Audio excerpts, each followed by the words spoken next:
book lovers? It is G-Swizz here, and this TBR will self-destruct in a year.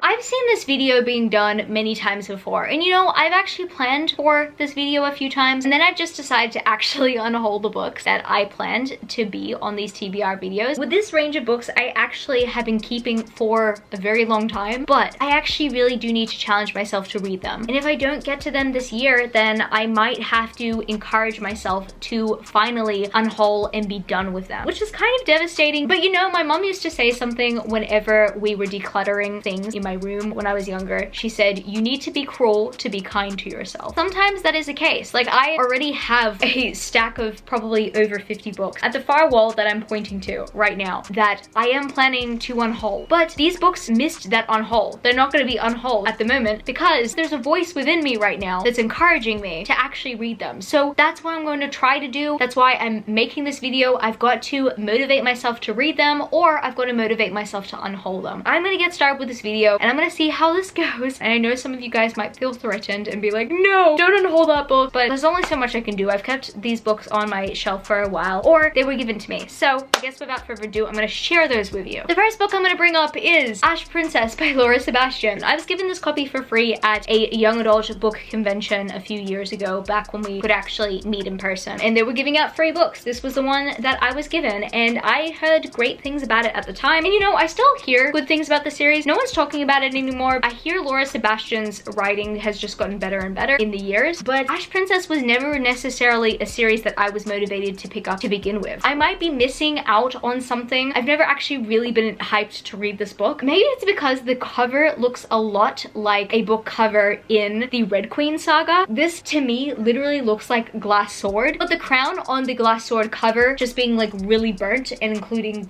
these really weird gilded flowers or something like that. That's what it reminds me of. I thought to myself, oh yeah, you know, it's pretty much like a Red Queen copy, but maybe it's not. Maybe it's its own thing and I'm just missing out because I'm kind of setting my expectations very low for this series. I might give it a chance, but let me know if you actually do like Ash Princess. Would I like it based on the books that I currently read? I'm currently into new adult romance. I do leave some space in there for young adult romance, but I don't know if I want to give it a shot or not. We'll see. And then I want to mention Otherworld by Jason Segel and Kristen Miller. You guys might not be able to see this cover, so I'll just tilt it here. So in the early days of when this book first came out, I was seeing it marketed everywhere. Everybody was raving about Otherworld. In fact, every single Otherworld book that I have on my shelf, I was actually sent for free by Bloomsbury, which is an absolute honor. Thank you so much, Bloomsbury, for thinking of me. And I was really excited about this back when I was very hyped up for the concept of Ready Player One. Ready Player One was one of my favorite books, and I'm not gonna lie, watching the movie has really ruined the book for me because the movie has a different feel to it. Unfortunately, it just does not feel the same anymore. And also, after reading Warcross, which I did not like Warcross. I understand a lot of you guys love Warcross. I did not, okay? And I'm sick of people comparing it to Ready Player One because it's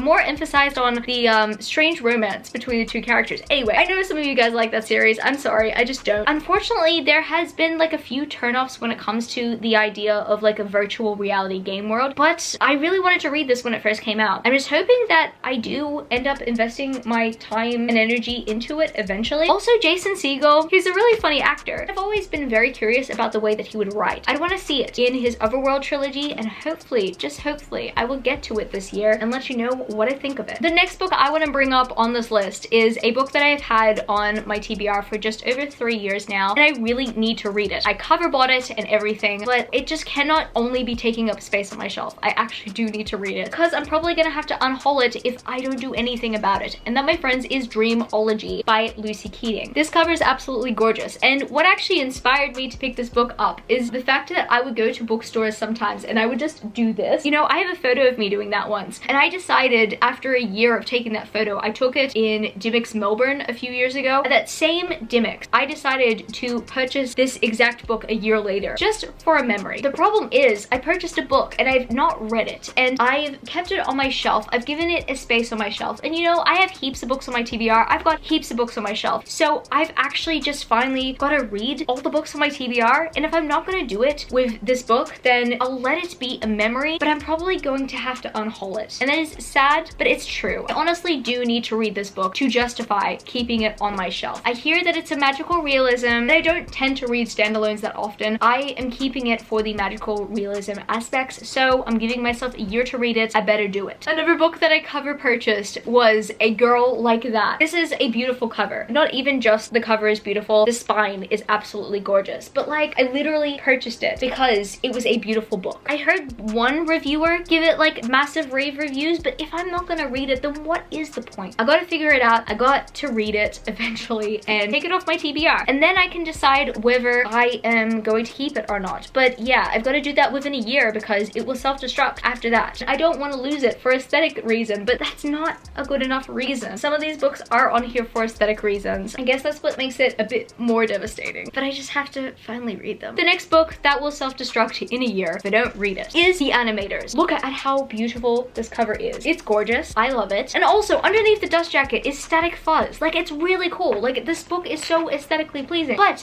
have I read it yet? No. How long have I had it on my TBR? Probably around 3 years. Like, it's been that long. It's been ridiculous. This book is absolutely aesthetically pleasing, and this one doesn't necessarily fall under young adult contemporary. This is actually an adult contemporary that follows a few students in an animation class, which is fascinating considering that my husband has studied animation, so of course I want to know more about the field that he has studied by following other animation students in fiction. You know, I would love to read more about that, but have I done it? No. I've been prioritizing a bunch of the series on my TBR, and you know, good for me. But I actually need to read this book because it's just been ridiculous how long it has stayed on my TBR. I gotta finally get it done, and fingers crossed that I actually do, and it won't self-destruct, and I will actually enjoy it. This one has dodged many unholes, and you know, like, the cover has been justification for me keeping it every time, but I really need to read it. Like, regardless of it being a young adult contemporary, I really do need to read it because I do want to read more books by this author duo in particular, because they write a lot of adult romance, but I've got to read their YA romance autobiography. This cover is gorgeous. I never want to get rid of it because of its amazing cover. I've been putting it in and out of unhaul piles for such a long time now, and I really just need to stop. I need to read it. I really do need to experience it, but I just need to motivate myself to, because I'm not motivated to pick up young adult contemporary these days, unfortunately, but I gotta do it. And I hear really good things about autobiography. I just haven't been motivated to do it, but I really love the cover, and I think if I'm only keeping it for its aesthetic, then that's just not good for me. I need space for the books that I'm actually going to read, you know? So I really gotta read autobiography, and I gotta do it soon. The next two books I bring up are books that I received from work. The first out of the two is Catch Us the Foxes by Nicola West. And this is actually an Australian crime thriller novel that I was actually given in a welcome package from work, which was absolutely amazing. So exciting because I've been working from home this entire time, so I've only been in the office twice so far, and I haven't really been experiencing the amazing bookish aesthetics of the office. So they brought some of that to me, which was absolutely lovely of them. I don't necessarily read crime fiction that often. However, I do want to give this one a shot considering that they sent it to me. The reason why I've put it on this list is because it's not necessarily a genre that I go to that often. If I'm not going to read it anytime soon, I don't know if I'll ever read it. I'm probably going to buy or receive books from work every once in a while, and it's just going to be pushed further and further away. I need to give it a shot, and I need to read this book, and hopefully I do like it, and hopefully I will feel the Australian vibes of it. I've heard it compared to The Dry a few times, if you guys have heard of that Australian crime novel, which I haven't actually read, but I've heard great things about, especially from my work colleagues. And the next book I bring up that I received from work, I actually picked up the last time I was in office, and that, my friends, is Half-Life by Julian Cantor. I want to try out Julian Cantor's writing before I read their next novel, Beautiful Little Fools. I'm actually really excited to read Beautiful Little Fools because it is a reimagining of The Great Gatsby, but told from the perspectives of the girls in The Great Gatsby. But this book was actually released by Julian Cantor, I don't know if it was a year or two or sometime prior to their recent release, and I'm very much looking forward to their recent release, but I also want to experience their backlist, and I do want to read Half-Life. I just thought, what better way to get into an author's writing than try out one of their previous works sometime before or after Beautiful Little Fools. Maybe I might get to Beautiful Little Fools sooner. We're currently really hyped up for it at the moment, but Half-Life I do also want to read at some point, and so I've decided to put it onto this TBR just to motivate myself to read it. The second last book that I want to read before next year is The Infinity Quartz by Akemi Don Bowman. I didn't expect to put this one on this TBR list, but sometimes when I look at it, I'm not necessarily motivated to pick it up. And I think that's potentially because I am not necessarily that motivated with young adult duologies anymore. I mean, these Hollow Vows and like Blood Like Magic and Legendborn, regardless of them being a duology or them getting extended or not, I'm really excited for their sequels. However, I think when I look at a young adult duology before I've ever really read it and I've ever really invested myself in it, now I'm a bit more skeptical because I've been burnt a few times and I'm not necessarily excited to get burnt again. So it's not necessarily because I think the story is going to be bad. It's just the idea of having a rushed story that's potentially going to burn me. So I've got to give The Infinity Quartz a try. I want to see how it goes. I want to motivate myself to read it so I can potentially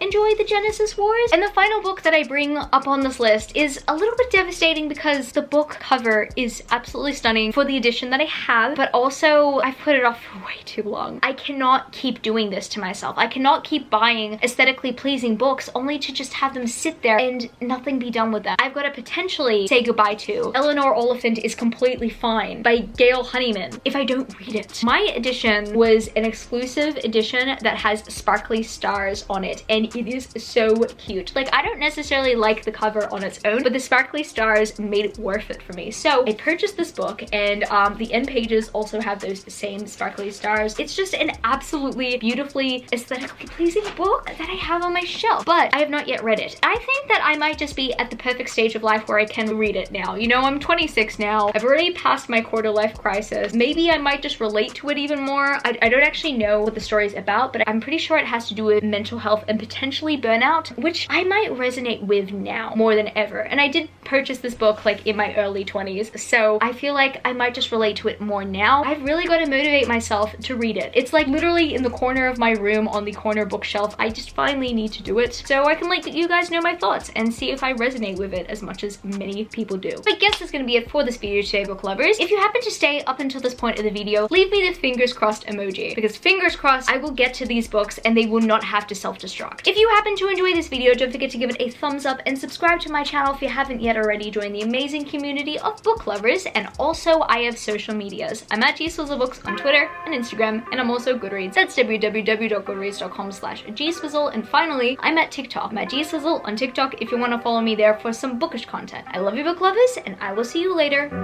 Peace. How did I weigh half when I flipped it in a double?